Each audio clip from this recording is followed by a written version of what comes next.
Bonjour à tous, bonjour à toutes, bienvenue dans une nouvelle édition de Dragon Mag. 2 sorties, 2 victoires convaincantes et les Dragons sont prêtes à faire leur retour sur le terrain des arènes de Metz. Et c'est de cela dont nous allons parler dans cette émission avec mon compère Arthur Carmier. Salut Arthur. Salut Mathieu, salut à tous. En pleine forme cette semaine, prêt à aborder les matchs à domicile? Bon, je ne sais pas si Monsieur Weisman consulte en ce moment un petit bobo là, après le sport. Donc, on va passer un coup de fil à Thierry. Je vais peut-être passer chez le président. On va voir ce qu'il peut faire de ce côté-là. On ne va pas être seul pour évoquer la dynamique messine puisque nous accueillons pour la toute première fois Suzanne Vajoka. Bienvenue Suzanne. Bonjour à tous, bonjour. C'est un plaisir de t'accueillir pour la première fois dans Dragon Mag. Tu es arrivé à Metz il n'y a pas si longtemps que ça. On va évoquer un petit peu tout ton parcours et ce qui t'a amené jusqu'ici dans quelques instants. Mais avant ça, vous avez l'habitude, on commence cette émission avec l'actu de la semaine. Et on va démarrer avec le Sarrebourg Moselle Sud Handball. Il n'y a pas eu de match depuis la dernière fois, mais les Yellow Fox sont prêts à retrouver la Pro League avec la réception de Pau-Bière ce samedi. Ce sera au complexe Coubertin. Et pour rappel, les Mosellans sont actuellement 4e de Pro League. Pau est 3e. C'est une belle affiche en perspective pour bien démarrer le mois d'octobre dont vous voyez le programme à l'écran. Samedi, ce sera aussi un jour de match à domicile pour les Cerbères de Metz Handball à 19h. Ils recevront Annecy avec l'ambition d'équilibrer leur saison de National 1 masculine, marquée pour le moment par 2 défaites et 1 victoire. Il faudra attendre dimanche pour retrouver les Jeunes Dragons en National 1 féminine. Elles aussi joueront à domicile à 16h dans le cadre de la réception de Céris. Je sais que c'est votre plaisir coupable. Il est temps de laisser la parole à Aymeric Guillaume qui a scrollé comme jamais sur les réseaux du handball mondial. C'est parti. Trop nul le bus vers l'école. J'ai pas envie d'apprendre des trucs moi. Je veux juste regarder les réseaux. Vous voulez voir ce que j'ai trouvé? Regardez. Et cette semaine, on va commencer avec de la gastronomie. Chloé Valentini retrouve le loisir de manger ce qu'elle veut et la relation avec le morbier semble idyllique. Face à Plan de Cuc, Emma Tuccella trouve un angle original sur Jet de 7 mètres. On ne sait plus quoi inventer. On sait que vous aimez les animaux. Cette semaine, je vous présente le chien de Tamara Horacek. Faut avouer qu'il est ouf. Un peu partout en France, comme à l'étranger, on croise des supporters des Dragons aux abords des matchs. Chapeau pour l'accueil près du complexe Brossolette ce mercredi. Au-delà des supporters, c'est une visite un peu particulière qui a été rendue à Anne-Emmanuelle Augustine au détour du match de mercredi. Au rayon des anciennes Messines qui font des trucs, il y a aussi Manon Ouette. Cette semaine, elle était présente sur des séminaires et conférences. Après avoir donné de la voix dans un podcast et s'être formée en préparation mentale, la retraite de l'ex-ailière semble bien remplie. Cléopâtre Darleux a elle aussi entamé la 2e partie de sa vie et elle passe par un centre de droit et d'économie du sport. Zalia Tamlamali a découvert le plaisir d'une victoire sur le fil avec Besançon. Ça m'a donné envie de crier moi aussi. Ouais bon allez je vais m'entraîner. L'image de la semaine c'est Bruna de Paula qui s'entraîne dans un champ. C'est pas le bon sport, j'ai pas compris le projet, mais ça a l'air réussi, bravo. Enfin je crois. Bon allez, rien de tel qu'un réconfort quand on sort de l'école. De Boulevani, s'il vous plaît, monsieur. Et bien sûr, merci à Aymeric Guillaume qui prête chaque semaine sa voix à cette séquence d'actu des réseaux. Une actu hors handball mosellin, c'est aussi le vilain chaos subi par Christy Zimmermann. Je choisis volontairement de ne pas diffuser les images, mais la gardienne de Toulon a reçu un tir de Janella Blombou à 6 mètres avant de s'effondrer dans son but lors de la rencontre face à Paris 92.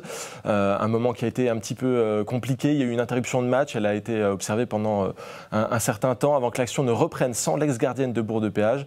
Après avoir repris conscience, elle a été transportée à l'hôpital. Elle est sortie quelques heures plus tard après des examens. Elle va observer une période de convalescence qui peut durer plusieurs semaines. Nous lui souhaitons bien sûr le meilleur rétablissement possible. Arthur, cette histoire de chaos, elle nous rappelle une certaine actualité qu'on a connue à plusieurs reprises, notamment avec Cléopâtre Darleux qui a fait souvent état de ces problèmes de chaos chez les gardiennes. Ça reste une vraie problématique de santé pour ces joueuses. Oui, bien sûr, on sait que c'est une des porte-paroles de cette cause, justement Cléopâtre Darleux, pour l'avoir vécu elle-même. C'est difficile, on ne sait pas comment protéger les gardiennes parce que, bien évidemment, quand il y a tir dans la tête, il y a sanction, mais on ne peut pas empêcher qu'un tir aille involontairement dans la tête d'un gardien ou d'une gardienne. En l'occurrence, sur ce tir-là, il n'y avait rien de spécial à faire. Elle fait une sortie en étoile, le ballon touche le haut de sa tête. C'est même pas un tir en pleine face, mais les conséquences sont bel et bien là, en tout cas. Donc, quelle serait la solution? Des ballons peut-être plus adaptés, et ça me semble quand même très compliqué technologiquement. Peut-être des casques comme les joueurs de rugby avec de la mousse pour amortir les chocs. C'est très complexe quand même. C'est un vrai sujet. En tout cas, là, ça a été un moment assez complexe à gérer. En tout cas, ces coéquipières ont réussi à bien digérer la situation, puisqu'elles ont terminé avec une victoire malgré tout face à Paris. C'est un joli symbole aussi pour saluer Kristi Zimmermann qui avait dû les quitter pendant la rencontre. En tout cas, c'est la fin de notre séquence actu. Et comme d'habitude, quand on reçoit des nouvelles joueuses de Metz Handball, on va prendre le temps de dresser ton portrait. Suzanne, on va apercevoir ta fiche dans quelques instants. Tu es née en 2011 à Nouméa, en Nouvelle-Calédonie. Ton parcours te guide au Pôle Espoir de Lille et déjà, il faut faire un choix important, celui de rejoindre la métropole. Tu passes par Fleury où tu découvres la difficulté des blessures, notamment en 2021 avec une rupture du ligament croisé, mais aussi le niveau professionnel au bout de ton parcours de formation, un niveau auquel tu confirmes en t'engageant avec Besançon de 2023 à 2025. Tu progresses énormément jusqu'à connaître les convocations en équipe de France A pour la première fois. Tu es d'ailleurs la première joueuse calédonienne à porter le maillot bleu et ça, c'est jamais anodin quand on réussit à porter un territoire comme ça. Et enfin, tu as rejoint Metz Handball l'été passé. Est-ce que jusqu'ici, j'ai bon sur ton parcours? Est-ce que j'ai oublié un événement important? Non, c'est tout correct. Tu as tout dit. C'est un sacré parcours déjà, à si jeune âge, d'avoir fait autant de choses. Oui, mais après, c'est ce dont je voulais. Enfin, je pense que je suis passée par Fleury, Besançon, enfin, qui m'a un peu apporté, puisque Fleury a coulé financièrement. Malheureusement, donc, du coup, il me fallait un club comme Besançon. Et maintenant, après Besançon, je pense que l'ascension, c'était Metz. Et je pense que là, le fait d'arriver à Metz, ça fait que confirmer le travail que je fais au quotidien pour pouvoir encore plus progresser et atteindre un club comme Metz, quoi. On voit que les étapes ont été bien franchies, marche par marche. Je voudrais juste que tu nous parles un instant de la Nouvelle-Calédonie et du handball là-bas. On a tendance à penser qu'avant de percer professionnel, quand on vient d'un territoire aussi éloigné que celui-là, c'est dur de faire plus éloigné que ça de la métropole. C'est pas forcément simple, faire ce choix de partir en métropole assez jeune finalement. J'imagine que ça n'a pas dû être une évidence naturelle de quitter la famille et de partir. Oui, c'était un peu difficile, beaucoup. Mais de partir loin, je pense qu'on est à 22 000 km de la Nouvelle-Calédonie, ça fait beaucoup, 28 heures de vol pour venir jusqu'ici. Donc oui, ça fait beaucoup, c'est toujours difficile de quitter sa famille et de venir ici, de devoir s'adapter, que ce soit au climat ou même au niveau handball. Comment ça, on n'a pas le même climat qu'en Nouvelle-Calédonie? En Nouvelle-Calédonie, il fait souvent chaud par rapport à ici. Mais oui, je pense que c'est ça qui change. Après, on sait pourquoi on vient ici et pourquoi on vient ici. Donc, il y a toujours des vrais objectifs derrière ça, mais malgré tout, j'ai le sentiment qu'à chaque étape de ta carrière, il y a un vrai soutien qui vient de Nouvelle-Calédonie. On a le sentiment que tu es très, très, très suivi là-bas. Il y a aussi la presse nouvelle-calédonienne qui te suit énormément. Ça doit te donner de la force aussi aux étapes de ta carrière, de savoir que derrière toi, il y a tout ça aussi. Ah oui, je pense que ça m'a beaucoup apporté, puisque je suis venue ici en 2016, j'avais 15 ans, 16 ans. Ouais. Et on m'a beaucoup accompagnée et je pense que c'est ça qui m'a aidée à être là aujourd'hui. Je pense à Olivia Vaitanaki, qui est la responsable du pôle espoir de la Nouvelle-Calédonie, ou Jonathan Mouton. C'est ceux en fait qui m'a recrutée pour venir ici, oui. Et donc pour moi, il y a un bon accompagnement et je pense que pour nous, les jeunes joueuses qui arrivons ici en France, surtout de loin, c'est très important pour la suite, quoi. Très bien, alors on a encore pas mal de questions à te poser, mais on va les garder pour la dernière partie de l'émission, les jets de 7 mètres. Pour le moment, on va s'attacher à faire le récap des derniers matchs qui ont été disputés par Metz Handball. Et nous allons commencer par la Champions League et ce match disputé à Bistrita le week-end dernier. Il fallait en premier lieu digérer le voyage, un des plus pénibles de la saison entre heures d'avion et heures de bus. Suzanne, tu l'as dit, tu viens à plus de 22 000 km. Finalement, ces voyages-là, c'est de la rigolade pour toi, non? Pas tellement, puisque là, on fait que enchaîner bon, c'est un peu fatigant. C'est un des déplacements les plus compliqués de la saison en termes de transport, d'aller à Bistrita. C'est pas vraiment au plein centre de la Roumanie et il faut à chaque fois faire un petit peu de trajet supplémentaire. En tout cas, Arthur, sur le terrain, ça s'est pas forcément vu. Mais Sandball a commencé de manière parfaite avec un 0-5, conclu par un but de Johanna Bunsen. Comme ça, c'est réglé. Comme à son habitude, j'ai envie de dire. Elle commence à prendre cette bonne habitude-là. C'est parfait comme démarrage de match à l'extérieur. Démarrage parfait, peut-être un peu trop parfait parce que inconsciemment, peut-être, quand on met la main aussitôt sur une rencontre, on peut se relâcher, même inconsciemment, hein, sans pour autant ne pas vouloir mettre l'intensité nécessaire pour continuer à dominer une rencontre comme cela. Puis il faut quand même avouer que certes, il y a une classe d'écart entre les équipes du niveau de Metz Handball et d'autres équipes de la poule, mais ça reste quand même la Ligue des Champions, c'est la crème de la crème. Et quand à un moment donné d'une rencontre, on est peut-être moins impactant, l'équipe en face a quand même du répondant. Mais quand je me mets à la place du Gloria Bistrita, je me dis que on a quand même fait une belle prestation, on est revenu à 2 buts à un moment, on n'était pas très loin de ça.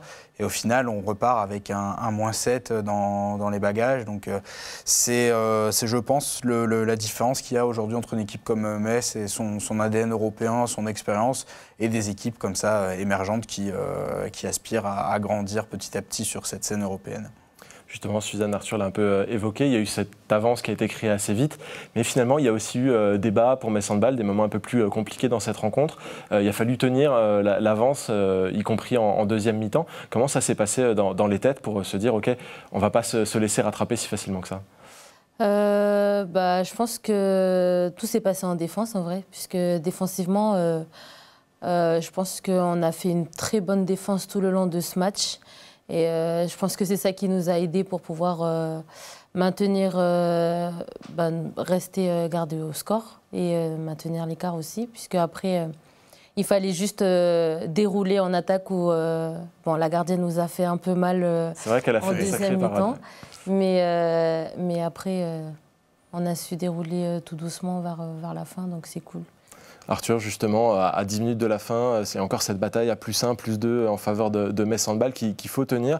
C'est les moments où les matchs peuvent basculer dans un sens ou dans l'autre. On jette un peu une pièce en l'air, on voit comment elle retombe. Et on a vu une certaine ténacité de la part de Metz Handball. C'est aussi des marques de confiance qu'on a envie de voir alors que la saison est encore assez jeune. À force de l'expérience, alors bien évidemment, il y a des nouvelles joueuses comme Suzanne qui découvrent un petit peu cette intensité de la Ligue des Champions avec Metz Handball. Mais il y a un socle commun qui reste quand même chaque année d'une saison à l'autre. Donc du côté de Metz Handball, on a l'habitude. On voit Sarah Bouktit à l'écran.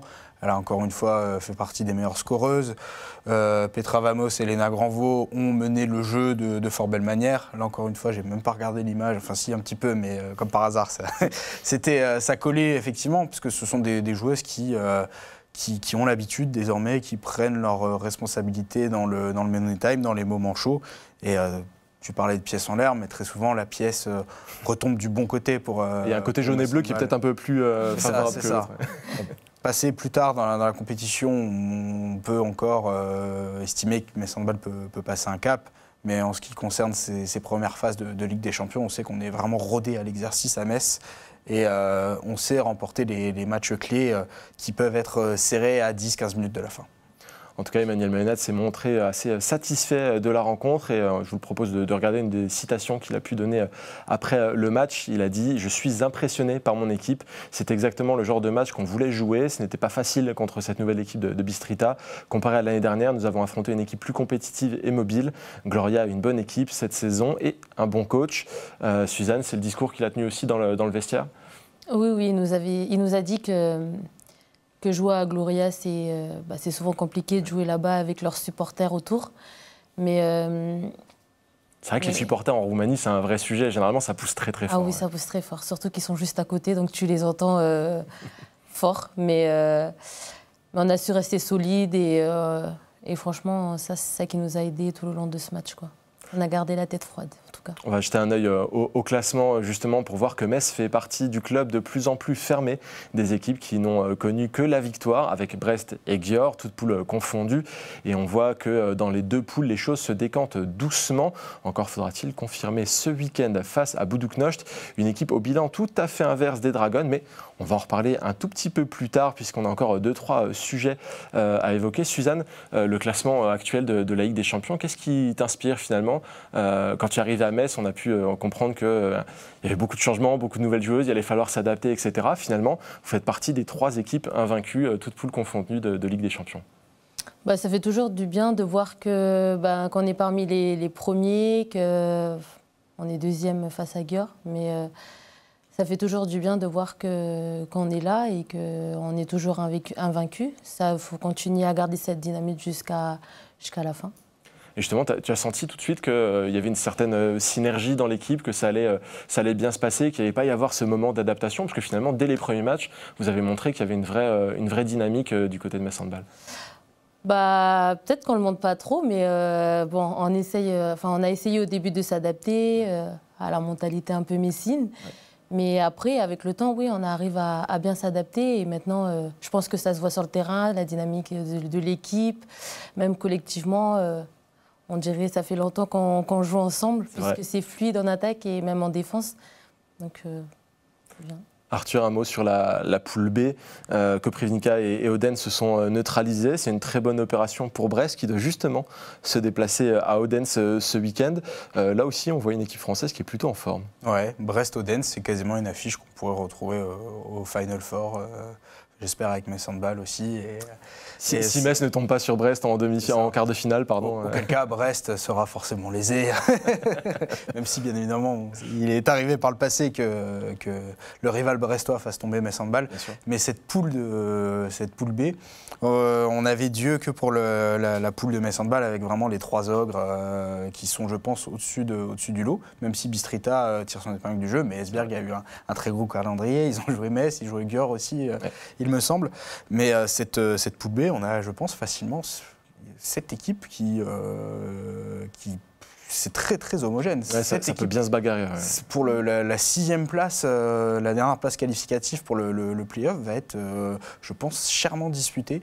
Et attention justement à ce play-off, ce serait bien de pouvoir l'éviter et de se qualifier parmi les 2 premières équipes de la poule. On va continuer à suivre tout ça et on reparlera de Champions League un petit peu tout à l'heure. Mais pour le moment, on va prendre les choses dans l'ordre avec le match disputé mercredi sur le terrain de la Stella Saint-Maur. Alors, il n'a pas été diffusé. On a finalement que la feuille de stats à nous mettre sous la dent, à moins que... Mais tiens, on a une joueuse qui a disputé ce match qui va pouvoir nous en parler un petit peu. Suzanne, comment est-ce que tu l'as vécu sur le terrain, ce match contre la Stella? Je l'ai bien vécu. On a bien entamé le match. Que ce soit défensivement ou même en attaque. Ça confirme un peu notre dynamique contre Bistrita, où défensivement on a été solide. Et contre Stella, on a encore été solide défensivement, on a respecté le projet de jeu, tout ce qu'on s'est dit avant le match. Donc on est resté sur notre jeu, quoi. Grosse défense, montée de balle, en attaque on a déroulé, toujours avec les mêmes joueuses. Donc, on sent que le projet de jeu il est super bien ancré pour tout le monde. Arthur, suspense tout à fait relatif une nouvelle fois. 10-21 à la mi-temps, un score final du même Maccabi avec un 20-40. Est-ce qu'on ne commencerait pas à avoir un petit peu hâte de voir des matchs un petit peu plus disputés, un petit peu plus serrés en Ligue Butagaz Énergie? On le sait forcément que cette ligue, ce championnat, il est vraiment dominé par 2 ogres qui doivent avoir un effet locomotive, mais que derrière, ça tarde un peu à rattraper le train. On a des équipes comme Dijon, comme Chambray, comme Nice qui font de super bonnes choses, mais on est encore loin du niveau de Metz et de Brest, pardon. Et quand on a une équipe qui va se battre pour son maintien comme la Stella Saint-Maur, c'est très compliqué d'aborder une rencontre comme ça. Au final, on sait que le match est perdu dans 99% des cas. Quand on aborde ce type de rencontre face à Metz ou face à Brest, on le fait plus avec une volonté de préparation. C'est Lily Ward qui évoquait cela quand elle jouait à Mérignac. On joue des matchs pour se préparer au final, pour essayer de montrer le plus beau handball possible, pour se donner de la confiance, pour jouer décomplexé. Et ensuite, le résultat sera ce qu'il sera. Et si défaite il y a dans la majeure partie des cas contre les deux gros du championnat, le jeu produit servira au prochain match. Il y a d'ailleurs quelques jolis gestes qui traînent sur les réseaux sociaux de joueuses de la Stella qui ont réussi à briller par petits moments. Et comme tu le dis, c'est aussi dans ces moments-là qu'on peut essayer de se donner de la confiance. C'est des matchs de gala, bien sûr. Oui. Si ça passe contre Metz, pourquoi ça ne passerait pas contre une autre équipe? Et ça peut engranger un petit peu de la confiance. Suzanne, quand on regarde la feuille de stats, il y a eu une grosse efficacité offensive. Metz Handball a marqué 40 buts sur 49 tentatives. À titre personnel, tu en manques un. T'as pas honte? Je rêve. Non, je rigole, mais cette efficacité offensive, elle est assez remarquable finalement, parce que même dans ces matchs-là, on peut avoir un peu plus de difficulté à tromper la gardienne. Là, ça a été assez radical. Dès que vous étiez face au but, ça allait dans les filets. Oui, ça allait dans les filets, mais bon, ça arrive de rater des buts. J'ai raté un but, désolée, mais sinon, oui, il y a quand même de bonnes joueuses, il y a quand même de bonnes gardiennes en face. Donc forcément, des fois, on peut en louper. Mais bon, le plus important, c'est qu'on a gagné. On a mis 40 buts. Depuis le début, on en met au moins 40 aux équipes. C'est devenu la norme. Ah oui, là, c'est devenu un peu trop régulier. D'ailleurs, je crois que c'est toi qui mets le 40e cette fois-ci. Non, c'est Blandine. C'est Blandine? Ouais, c'est Blandine. Bon, écoute. Un petit bug, je pense, mais c'est Blandine qui fait le gâteau. C'est elle qui fait le gâteau. On attend toujours ces histoires de gâteaux. On va continuer à suivre ce qui se passe, parce qu'on n'a toujours vu aucune photo, mais je commence à m'inquiéter un petit peu. Ils vont arriver tout d'un coup, ça va être dur à digérer. Enfin bref, plutôt que de dire n'importe quand, on va jeter un œil aux résultats de cette journée 4 de Ligue Butagaz Énergie. Besançon a décroché une victoire sur le fil face à Saint-Amand. Le Havre a pris le bouillon face à Brest. Une défaite de 26 buts, mais surtout un record offensif des Finistériennes, 54 buts inscrits. Nice a signé une nouvelle victoire importante face à la JDA Dijon. Toulon a plongé un peu plus Paris 92 dans les méandres de la LBE. Chambray s'est imposé 2-3 buts à Sambre. On en a parlé, Metz Handball a validé son déplacement à la Stella. Et enfin, c'était un match serré. Strasbourg s'est incliné à domicile face à Plantecuq. Et voici ce que ça donne au classement général. Metz, Brest et Nice continuent leur série. Plantecuq et Besançon tiennent bon au top 5 avec seulement une défaite chacun. Et en bas, Paris 92 et Le Havre gardent dramatiquement un compteur à 0 victoire. Même pas un petit match nul à se mettre sous la dent. Ça commence à devenir un petit peu compliqué. Alors on va revenir dans quelques instants sur le match entre Le Havre et Brest. Ça sera dans la section suivante. Mais avant cela, Suzanne, est-ce que tu gardes encore un petit œil sur les matchs de Besançon? Parce que celui de cette semaine, il a été plutôt intéressant, notamment la dernière minute qui a permis à Besançon de l'emporter. Oui, je regarde un peu. Je continue à suivre un peu ce qu'elles font les filles dans le championnat. Là, ça a été haletant. Il y a eu, on le voit, alors je l'ai glissé comme ça, un petit but de Julie Leblévec, ça nous fait toujours plaisir de la glisser. Et puis ensuite, cette contre-attaque qui est conclue par Sabrina Zazaï, pleine d'énergie d'ailleurs. On voit qu'elle l'a bien célébré. Elle savait que ça permettait à son équipe de passer devant. Et puis quelques petits cafouillages, en tout cas perte de balles et tentatives désespérées dans les derniers instants. Et à la fin, c'est Besançon qui l'emporte. Ça nous donne un joli match de LBE. On a tendance, on en parlait tout à l'heure, à ces matchs qui sont parfois à des écarts plus 20 ou plus 27 ou des choses comme ça. Mais là, on a un vrai beau match de LBE où ça s'est bataillé jusqu'à la dernière seconde. C'est toujours plutôt agréable et ça fait des points qui valent cher, parce que je l'ai dit, Besançon s'accroche à ce top 5 finalement de Ligue Butagaz Énergie. On va refermer justement cette parenthèse de LBE en annonçant le prochain match des Dragons. Ce sera mercredi à 20h aux Arènes face à Paris 92. C'est un match-up qui faisait un peu rêver il y a quelques temps, mais qui arrive avec une petite dynamique moins sympathique depuis 2 saisons. On en reparlera la semaine prochaine. Pour l'heure, il est temps de poser un temps mort. Et là, je me tourne vers toi, Arthur. Je l'ai spoilé il y a quelques instants. On va revenir sur le match entre Brest et Le Havre. Personnellement, j'ai dû me frotter les yeux à 2-3 reprises pour être sûr de ce que j'étais en train de lire. 54 buts inscrits par les Brestoises. C'est assez fou, finalement. Et c'est peut-être un symptôme aussi négatif de cette LBE. Ouais, alors c'est sûr que l'intersaison du Havre est quand même compliquée. C'est une équipe qui a su au dernier moment qu'elle allait évoluer en LBE. Mais ce genre de score, peut-être pas dans des proportions aussi grandes. C'est pas la première fois qu'on le voit en championnat, des matchs qui se terminent à plus de 20, de 25 buts d'écart. Et forcément, c'est difficile de suivre 2 locomotives comme ça, comme Metz et comme Brest, mais ça me dérange un peu. Alors, il y a une nouvelle qui est passée quasiment en catimini Alors, Tout début de saison, effectivement. Même moi qui suis quand même assez bien le championnat, je ne l'avais pas vu passer. La Ligue va passer de 14 équipes à 12. Ce sera dès la saison prochaine, il me semble. C'est une décision qui a été vraiment prise comme ça, sans qu'il y ait plus de communication. Il y avait des bruits de couloir depuis 2-3 saisons, que ça allait se faire tout doucement, et puis finalement, c'est passé là assez discret. C'est ça, aux grandes dames de certains clubs. Mais je me dis que c'est pas plus mal pour avoir une certaine compétitivité, un resserrement de cette ligue, d'avoir moins de matchs comme ça avec des scores fleuves. Le calendrier aussi qui peut s'alléger pour les équipes européennes et qui peut favoriser le développement de ce côté-là. Alors le projet de la ligue serait peut-être de réinstaurer des playoffs. Je ne sais pas si c'est une bonne ou une mauvaise idée. Peut-être en fin de saison pour créer l'événement. C'est plus facile de créer l'événement sur un match de play-off que sur un match de championnat de mi-saison, de quart de saison. Ça a longtemps fait râler Metz Handball aussi, ce côté où on peut gagner tous les matchs de la saison et puis arriver en play-off et avoir un mauvais jour et que toute la saison soit basculée. Mais effectivement, ça crée l'événement aussi. C'est ça, effectivement. Donc il y a pas mal de pistes pour essayer de redorer le blason de cette Ligue Butagaz Énergie.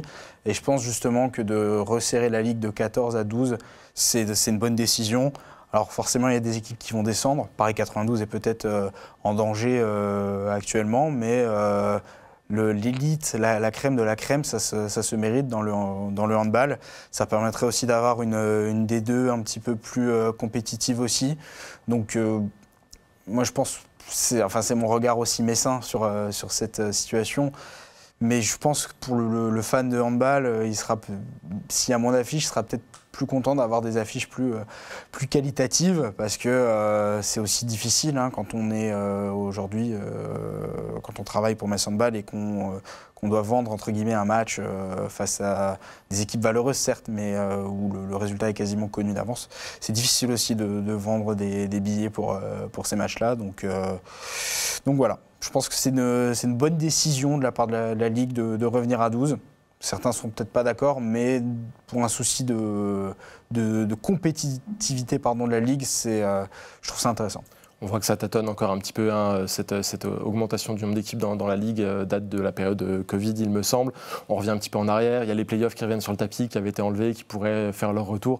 On est encore en train de chercher la bonne formule pour valoriser le handball féminin en France. Justement, si je puis me permettre, c'est pas un pas en arrière de réduire la Ligue à 12. Ce n'est pas dévaloriser le handball féminin. On voit aujourd'hui dans le handball masculin, bon certes la Star League, la première division est quand même bien ancré avec de très gros clubs, notamment le Paris Saint-Germain qui mettent beaucoup de moyens, mais en Pro League à l'étage inférieur, où Sarrebourg fait des très belles choses cette saison, très régulièrement il y a des clubs qui souffrent aussi financièrement.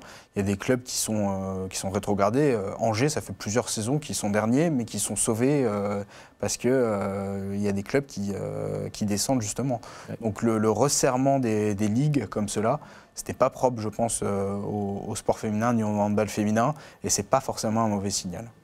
Et ce dossier-là peut aussi ne pas forcément entacher la professionnalisation de la D2F qui a été entamée et qui poursuit son cours.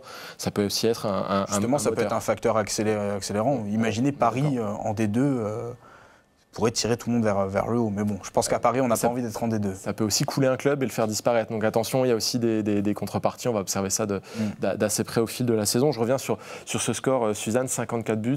On ne voit jamais ça dans le handball. Si, j'ai le souvenir de l'équipe de France il y a 1 ou 2 ans qui avait joué contre des équipes où le handball est beaucoup moins développé et qui avait eu des scores fleuves comme ceux-là. Mais c'est extrêmement rare. C'est assez fou, non? Quelle a été ta réaction quand tu as vu ce score? On était toutes choquées dans les vestiaires. On a dit 54 buts. Enfin, c'est beaucoup quand même pour... dans le championnat, c'est très rare, comme tu le dis, à part en équipe de France, on l'a vu l'année dernière, je crois. Ouais. Mais ouais, ça me choque de voir 54 buts. Ça me fait penser au match de basket. Genre là, c'est plus un match. C'est vrai que un match de basket. Ça devient vraiment un score de basket à ce moment-là. Bon, on va espérer qu'il n'y ait pas des aussi grands écarts trop souvent pendant la saison du Havre, même si on le sait, ça va être compliqué pour cette équipe d'aller chercher des très bons résultats. Il y a de la structuration à faire encore à pas mal de niveaux. J'ouvre en revanche une parenthèse sur ce match qui avait fait une petite polémique. La volonté de Brest de le diffuser malgré l'interdiction de la Ligue féminine de handball, avec un terrain qui n'était pas aux normes. La LFH avait brandi la menace d'une amende qui n'avait pas vraiment effrayé le club le plus riche de France, qu'il a bel et bien diffusé sur sa propre plateforme. Vous en voyez quelques images. Alors oui, c'est pas le plus beau terrain de France avec cette présence d'une raquette de basket. Score de basket, on en parlait d'ailleurs à l'instant. Mais on ne parle pas non plus du complexe Saint-Symphorien avec des marquages de volley, badminton, croquet, rugby, lutte gréco-romaine, pelote basque, canoë. J'exagère un peu là, non?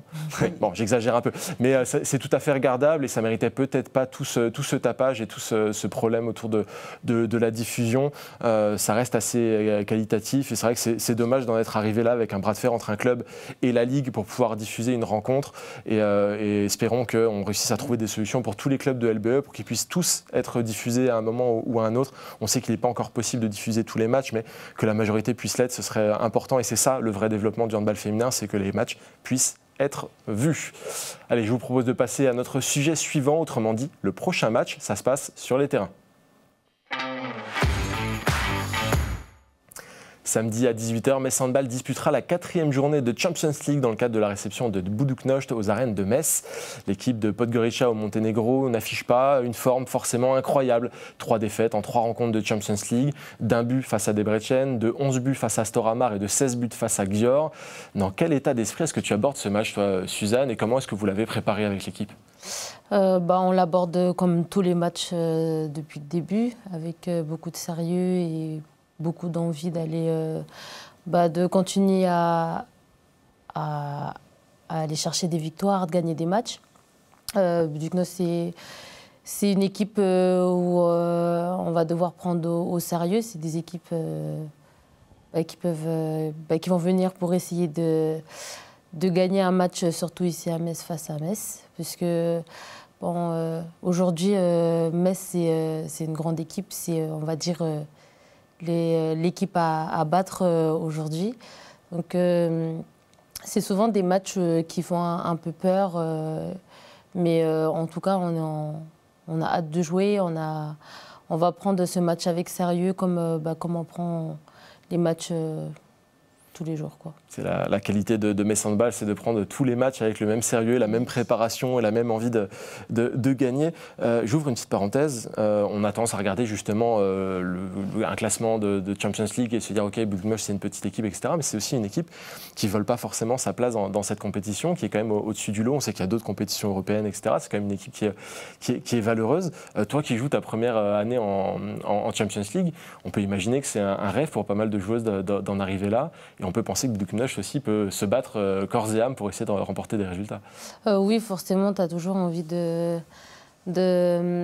Quand tu arrives ici, moi personnellement, là, Budućnost, ils ont peut-être perdu tous leurs matchs, mais pour moi, ça reste une équipe de Champions League. Si elles sont en Champions League, ça veut dire qu'elles sont bonnes. Donc forcément, tu as envie de montrer une bonne image et vraiment te donner à fond sur ce genre de match, quoi.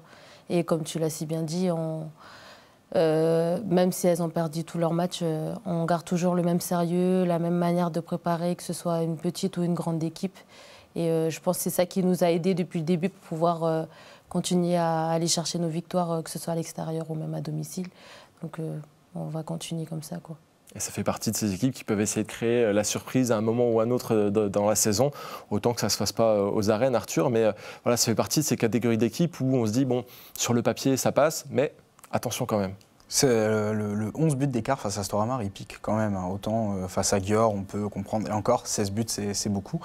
C'est surprenant parce que c'est une équipe qui a l'habitude d'être accrocheuse en Ligue des Champions. On l'a vu plusieurs fois par le passé. Mais il faut quand même justement prendre cela en considération, être sérieux, comme le disait Suzanne. Parce que n'importe quelle équipe de Ligue des Champions aujourd'hui, tu faisais un comparatif avec la C2, la European League, n'importe quelle équipe de Ligue des Champions peut jouer la victoire finale en European League. Parce que la Ligue des Champions est construite aujourd'hui pour être vraiment la crème de la crème du handball européen. Et c'est d'ailleurs pour ça qu'elle est aujourd'hui un super facteur de développement pour les clubs. Et c'est pas anodin s'il y a de plus en plus d'écart dans les championnats, parce que les clubs de Ligue des Champions progressent à vitesse grand V grâce à des affrontements. C'est exigeant dans le calendrier, certes, mais on a très souvent des très belles rencontres de handball. Et je pense que cette rencontre de samedi, elle ne contredira pas l'adage. Et si Metz Handball veut l'emporter, ce ne sera pas les mains dans les poches. Forcément, on part avec un certain ascendant sur le papier, mais le papier, ça ne veut rien dire si on ne met pas les choses en place sur le terrain. D'ailleurs, un petit point sur l'effectif de cette équipe de Budućnost. On retrouve Armelle Attingré, ex-internationale française, désormais monténégrine. Itana Gribic, qui a joué au CSM, à Ferencváros ou à Brest. Il y a aussi Awa Ndiaye, qu'on connaît bien ici à Metz. Au final, ce sont des joueuses qui ont une certaine expérience et qui ont à cœur de faire progresser leur équipe actuellement. Et on sait aussi que le handball monténégrin, il peut être très, très, très physique et ça peut parfois surprendre. Ça peut surprendre, et puis c'est aussi l'un des cœurs du handball en Europe. Même si comment dire, il y a des clubs qui sont un petit peu sur le déclin. On sait que c'est des pays de handball. Enfin, la Macédoine a une grande histoire de handball, mais on ne voit plus trop de clubs au très haut niveau. Le Monténégro, c'est pareil. Aujourd'hui, le handball est plutôt dominé par la France, la Hongrie, le Danemark, un petit peu la Norvège, au niveau des clubs. Mais ça reste quand même des terres qui sont pas faciles. C'est comme aller jouer en Roumanie, c'est pas facile du tout. Bon, là, on sera aux arènes de Metz. Aux arènes, ça va aller. Mais effectivement, il faut quand même s'attendre à une équipe qui vendra chèrement sa peau. Bon, pendant que Metz, en tout cas, s'attachera à laisser Budućnost en bas du classement, il y aura quelques autres matchs intéressants à se mettre sous la dent. Un CSM Podravka, un Odense Brest ou encore un Krim FTC. On débriefera cette journée de Champions League la semaine prochaine. Pour le moment, on va passer au jet de 7 mètres. Et Suzanne, j'espère que tu es prête. C'est un peu le moment où on va te faire parler. Arthur et moi, on va vider notre boîte à questions à ton égard. Et je vais démarrer, tiens, comme ça ce sera fait. Cette année, c'était un peu une année de plusieurs premières fois pour toi sur les terrains de handball. Et j'ai noté notamment ce match face à Chambray. Tu as inscrit 11 buts. Alors oui, c'est le moment où je fais un peu bugger Suzanne, et pour cause, c'est pas du tout contre Chambray qu'elle a fait cette performance, c'était bel et bien contre Saint-Amand. On va faire comme si vous aviez entendu Saint-Amand depuis le début. Ça marche ? On y retourne. En tout cas, tu as fait une très très belle performance avec 11 buts et ça a permis de dépoussiérer ton record en carrière. C'est pas anodin de réussir ce genre de performance quoi qu'il arrive et ça doit, en tant que joueuse, ça doit donner de la confiance quand on est dans une nouvelle équipe.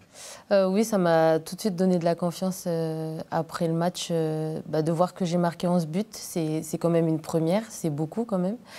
C'est pas les 54 de Brest, mais c'est une bonne partie. Oui, individuellement. Puisque même Pauletta Fopa et Vyakereva, elles ont fait 11 buts tous les deux. C'est vrai. Contre le Havre.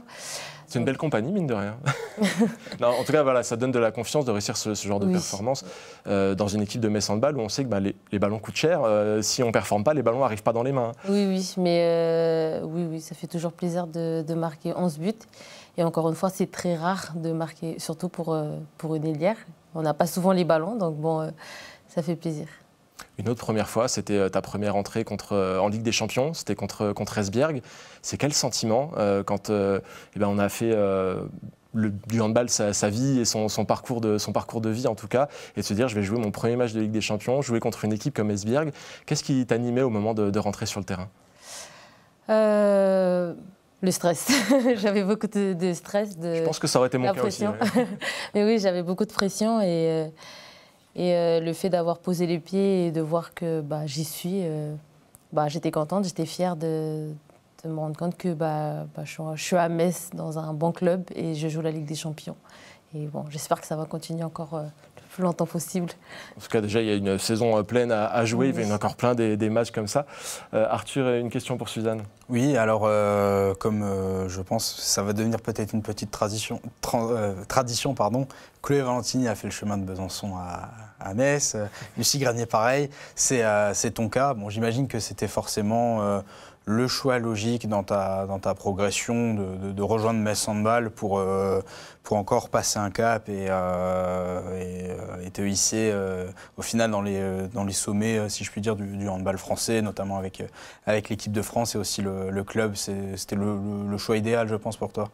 Oui, pour moi, c'était un choix logique. Comme je disais tout à l'heure, Fleury, mais après Besançon. Et pour moi, après Besançon, je ne me voyais pas aller dans un autre club qu'un club qui joue, que ce soit la Champions League ou même la Coupe d'Europe, et avec beaucoup d'ambition surtout.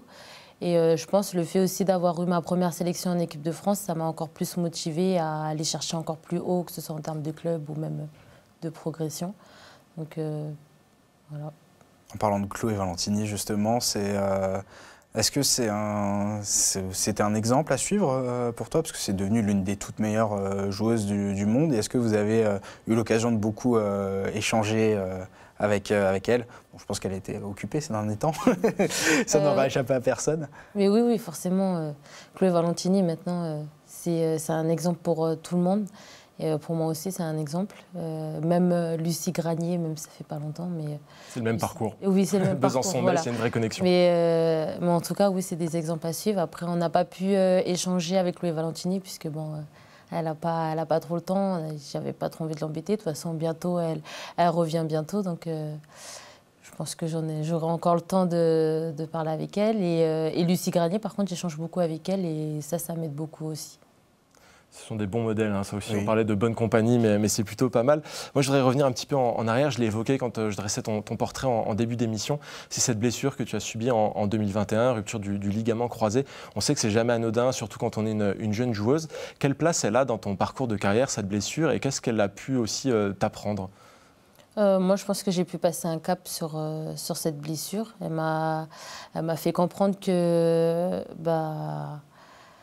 le travail, ça ne se néglige pas. Et je pense que puisque ça arrivait en pleine prépa, j'ai pas forcément, on va dire, eu une bonne hygiène de vie. C'est-à-dire, je travaillais, mais bon, je me couchais un peu tard. J'avais du mal un peu à me coucher. Donc, après avoir eu la blessure, j'ai plus pris à la légère, en tout cas. Que ce soit le sommeil, le repos ou même les entraînements, le travail. Là, maintenant, je le prends beaucoup avec beaucoup de sérieux depuis ma blessure. Et je pense que c'est ça aussi qui m'a aidée aussi à passer un cap en tant que joueuse. Et même mentalement aussi, ça m'a encore plus forgé mentalement cette blessure.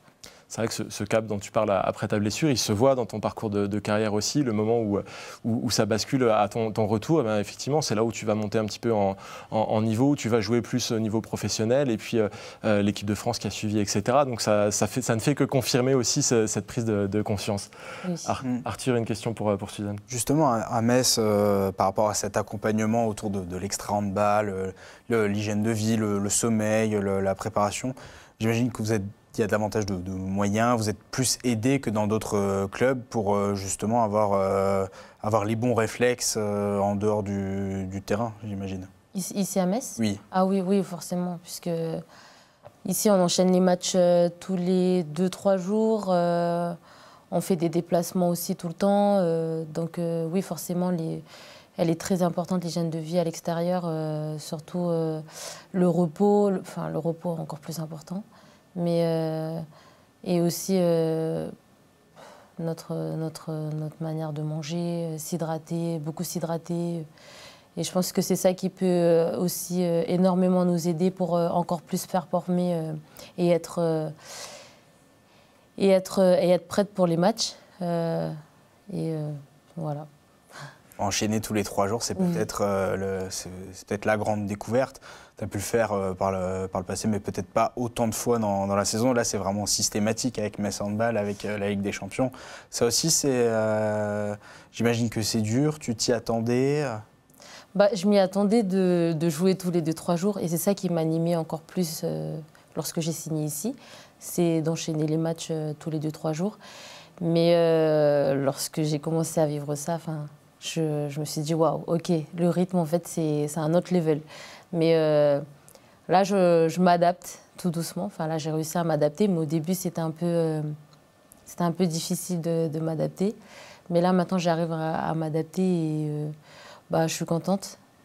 Et j'espère que ça va continuer. Il n'y a aucune raison que ça ne continue pas. Mais malgré tout, j'ai retrouvé une interview assez récente que tu as donnée. Il me semble que c'est la Nouvelle-Calédonie la première. Alors maintenant que je me trompe, ça se trouve c'était pour France 3, on ne sait pas. Mais tu disais notamment que tu ne vivais pas forcément le début de saison dont tu rêvais. Alors c'est une interview qui date d'il y a quelques semaines, il me semble. Entre-temps, on a le sentiment que tu as eu aussi un petit déclic sur le terrain. Comment ça s'est passé de ce côté-là? Qu'est-ce que tu sous-entendais par le fait de ne pas vivre le début de saison que tu souhaitais? Lorsque je suis arrivée ici, je me suis dit que je voulais directement montrer une bonne image de moi et être efficace en attaque ou même défensivement. Et en fait, non, c'est pas du tout ce qui s'est passé. J'ai eu du mal en attaque à être efficace et du coup, c'est pas ce dont je voulais. Mais là, je suis en train de travailler mentalement pour pouvoir encore plus aborder les matchs en Champions League, puisque bon, je découvre aussi la Champions League et ça, c'est tout nouveau, ce championnat. Mais je pense que ça m'aide le travail mental pour pouvoir aborder ce genre de match et gérer la pression, pouvoir accepter tous les émotions qui arrivent avant les matchs. Alors il y a un sujet qu'on a un petit peu évité depuis tout à l'heure, je l'ai cité en tout début d'émission, on n'en a pas reparlé depuis, c'est l'équipe de France. L'équipe de France dont tu as l'air de faire partie de manière très régulière désormais et c'est une plutôt bonne chose pour toi avec des grosses échéances qui arrivent aussi en fin d'année. Qu'est-ce qu'elle représente cette équipe et qu'est-ce qui représente ce maillot bleu pour toi? Pour moi ça représente beaucoup de fierté et vraiment beaucoup d'honneur. Je viens de loin et c'est ce que je voulais dès que je suis arrivée ici, enfin pas dès que je suis arrivée ici mais c'est ce que je voulais dès que j'ai signé mon contrat pro. Je me suis dit, OK, c'est soit l'équipe de France, soit rien, soit je rentre chez moi. Et après, je pense qu'avec le travail, le fait d'avoir signé à Besançon et maintenant à Metz, et de voir que l'équipe de France m'a eu en ligne de mire, ça me motive encore plus. Et pour moi, maintenant, c'est une grande fierté. J'aimerais continuer encore le plus longtemps possible en équipe de France. En tout cas, ça reste toujours dans un coin de ma tête et je continuerai à essayer de progresser pour pouvoir continuer à être convoquée avec l'équipe de France. Et la perspective de disputer le mondial, peut-être, si tu es sélectionné en fin de saison, c'est une énorme échéance de pouvoir jouer un mondial, surtout que l'équipe de France est championne en titre. C'est quelque chose d'hyper important. J'imagine que ça, c'est un vrai objectif aussi pour toi cette année. Oui, c'est très important et c'est un objectif pour moi puisque on a... C'est du travail qui est fait sur le long terme, peut-être. Les anciennes joueuses, en gros, on a un titre, en gros, à défendre. Et je pense que ça met beaucoup de pression, mais beaucoup d'excitation pour pouvoir aller peut-être chercher un titre avec les filles en équipe de France. On va suivre ça de toute façon avec attention. Il reste encore une petite trêve en ce mois d'octobre qui va venir aussi permettre de poser les jalons et notamment les qualifications pour l'Euro. Je vais clore cette séquence des questions-réponses. Tu t'en es super bien sorti. Il me reste encore, avant de terminer cette émission, à vous présenter le programme du mois d'octobre avant de nous quitter. Il faudra bien profiter des Dragons, attention, pendant ce mois puisqu'il y aura ensuite pas mal de matchs à l'extérieur et surtout une longue trêve pour le mondial notamment. Samedi, on l'a dit, c'est la réception de Budućnost. Mercredi, il y aura la réception de Paris 92. Suivra un déplacement à Nice le 11 octobre en Champions League. Il faudra aller à Storhamar le 25 octobre. Et enfin, il y aura la réception de Sambre le 28 octobre. Je ne spoile pas le premier match de novembre. Bon, si je vais le spoiler quand même. C'est un déplacement à Győr. Chut, on a le temps de voir venir, mais ça aussi, ça va être un événement avec lequel on aura une grosse attention, bien évidemment. Petit match à jouer début novembre. Merci beaucoup, Suzanne, d'être venue sur le plateau de Dragon Mag pour la première fois. C'était un plaisir pour nous. Merci. Moi aussi, j'ai pris beaucoup de plaisir à... Eh ben, c'est parfait.